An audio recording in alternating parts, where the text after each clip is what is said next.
27 मई 2025 को उत्तर प्रदेश के जालौन जिले की रहने वाली 30 साल की एक शादीशुदा महिला अचानक घर लौटते समय रास्ते से गायब हो गई। किसी को अंदाजा ही नहीं था कि आखिर वो कहां गई। लेकिन कुछ दिनों बाद वही महिला 400 किलोमीटर दूर उत्तराखंड के भीमताल की एक खूबसूरत मगर बड़ी ही रहस्यमयी झील के किनारे मिली। लेकिन जिस हालत में वो मिली उसे देखकर हर किसी के रोंगटे खड़े हो गए। तो साथियों, ये पूरी कहानी शुरू होती है उत्तर प्रदेश के जालौन जिले के डकोर गाँव से। यहाँ की रहने वाली 30 साल की पुष्पा गणित विषय में बीएससी की पढ़ाई कर रही थी। पुष्पा पढ़ाई में बहुत अच्छी थी, लेकिन पढ़ाई के दौरान ही परिवार वाले उसके लिए रिश्ता तलाशने लगे और तभी उन्हें ऋषि तिवारी के बारे में पता चला। अब रिश्ता बढ़िया था, इसलिए परिवार वालों ने बिना समय गंवाए पुष्पा के हाथ पीले कर दिए। अब पुष्पा की शादी हो चुकी थी और शादी के बाद पुष्पा और ऋषि की शादीशुदा जिंदगी बहुत बढ़िया तरीके से चलने लगी। ऋषि पेशे से एक किसान थे और उनका ज्यादातर समय अपने खेतों में ही बीत जाता था। लेकिन यहाँ पर पुष्पा की जिंदगी ने एक अलग ही मोड़ ले लिया था। शादी के बाद उसने अपनी पढ़ाई छोड़ दी थी और धीरे धीरे घरेलू जिम्मेदारियों में लग गई थी। और फिर कुछ समय बाद पुष्पा के 2 बच्चे हुए। अब पूरा परिवार हंसी खुशी अपना जीवन बिता रहा था। लेकिन फिर 27 मई 2025 की दोपहर को पुष्पा अपने पति और बच्चों के साथ सास के घर जाने के लिए निकली। लेकिन जैसे ही घर करीब आने लगा तभी पुष्पा ने अपने पति से कहा कि गाड़ी रोको, गाड़ी रोको। ऋषि ने गाड़ी रोकी और पूछा कि क्या हुआ। तब पुष्पा ने कहा कि मुझे बहुत जरूरी काम है, आप लोग घर पहुंचो, मैं बस थोड़ी ही देर में आती हूँ। ऋषि ने कहा कि ठीक है, जल्दी आ जाना। और ऋषि घर की तरफ अपने बच्चों को लेकर निकल गया। अब घर पहुंचने के बाद जब काफी देर तक पुष्पा नहीं लौटी तो ऋषि को चिंता होने लगी। उसने पुष्पा को फोन लगाया, लेकिन पुष्पा का मोबाइल बंद आ रहा था। इसके बाद ऋषि ने रिश्तेदारों और जानने पहचानने वालों से संपर्क किया, आसपास के इलाकों में पता लगाया, लेकिन पुष्पा का कोई सुराग नहीं मिला। और फिर थक हार कर अगले दिन यानी कि 28 मई को ऋषि ने जालौन थाने में अपनी पत्नी पुष्पा की गुमशुदगी की रिपोर्ट दर्ज करवाई। रिपोर्ट दर्ज होने के बाद पुलिस पुष्पा की तलाश में जुट गई, लेकिन काफी खोजबीन के बावजूद पुष्पा का कुछ भी पता नहीं चला। तलाश करते करते कई दिन बीत गए, लेकिन पुष्पा की कोई खबर नहीं मिली। लेकिन फिर एक चौंकाने वाली खबर आई। 7 जून 2025 की सुबह उत्तराखंड के नैनीताल जिले में स्थित भीमताल झील के पास से जब कुछ ग्रामीण यहां से गुजर रहे थे, तब अचानक उन्हें भीमताल झील के किनारे एक महिला का शव पानी में तैरता हुआ मिला।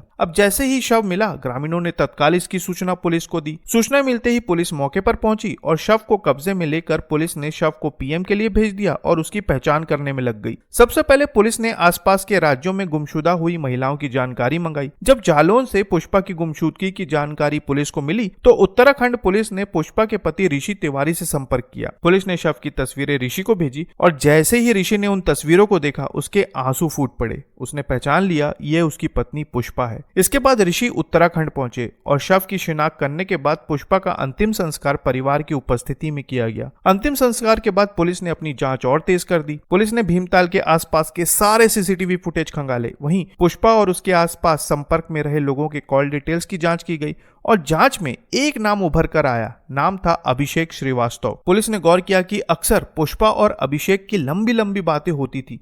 वही कॉल डिटेल्स और लोकेशन डेटा से साफ हुआ कि घटना के समय पुष्पा और अभिषेक का मोबाइल लोकेशन एक ही जगह पर था। इन सबूतों के बाद पुलिस ने अभिषेक की तलाश शुरू कर दी। उस पर 25,000 का इनाम भी घोषित किया गया और फिर 1 महीने की लगातार तलाश के बाद पुलिस ने 8 जुलाई 2025 को उत्तर प्रदेश के उरई के पास से अभिषेक को गिरफ्तार कर लिया। गिरफ्तार होने के बाद अभिषेक ने अपना जुर्म कबूल कर लिया। उसने बताया कि वो पुष्पा की बढ़ती मांग और दबाव से परेशान हो चुका था और उससे पीछा छुड़ाने के लिए उसने इस घटना को अंजाम दिया। खबरों की माने तो अभिषेक ने बताया कि वो दिल्ली के एक होटल में काम करता था और जब भी गांव आता तो पुष्पा के बच्चों को ट्यूशन पढ़ाता था।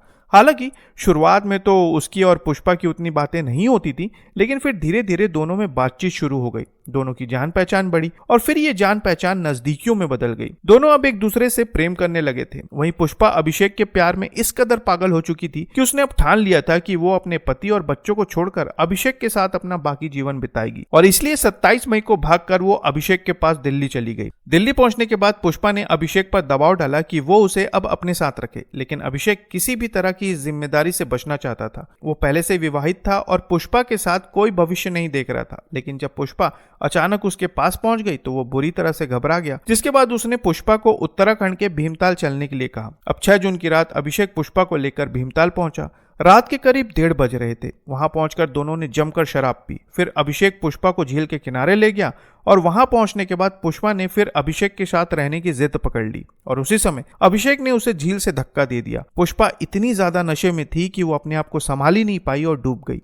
घटना के बाद अभिषेक वहां से भाग निकला, लेकिन पुलिस ने झील में मिले शव के साथ साथ आसपास मौजूद सारे सुरागों को जांचा। पुष्पा की उंगलियों में मिले नाखूनों के नीचे से कपड़े का टुकड़ा मिला जो संघर्ष के दौरान फटा था। ये कपड़े का टुकड़ा अभिषेक की टी शर्ट से मेल खा गया। पुलिस ने अभिषेक के खिलाफ संबंधित धाराओं के तहत मुकदमा दर्ज कर लिया है और उसे न्यायिक हिरासत में भेज दिया है। साथियों, आज फिर अवैध संबंधों की एक कहानी सामने आई है और फिर कई घर बर्बाद हुए हैं। आपने गौर किया होगा कि ऐसे मामले लगातार बढ़ते जा रहे हैं जिन्हें रोक पाना अब शायद मुश्किल हो चला है। ऐसे मामलों पर आप क्या कहना चाहेंगे कमेंट में जरूर बताएं और नई खबरों के लिए चैनल को सब्सक्राइब करना ना भूलें। फिर मिलते हैं साथियों एक नई खबर के साथ, तब तक के लिए आपका बहुत बहुत धन्यवाद।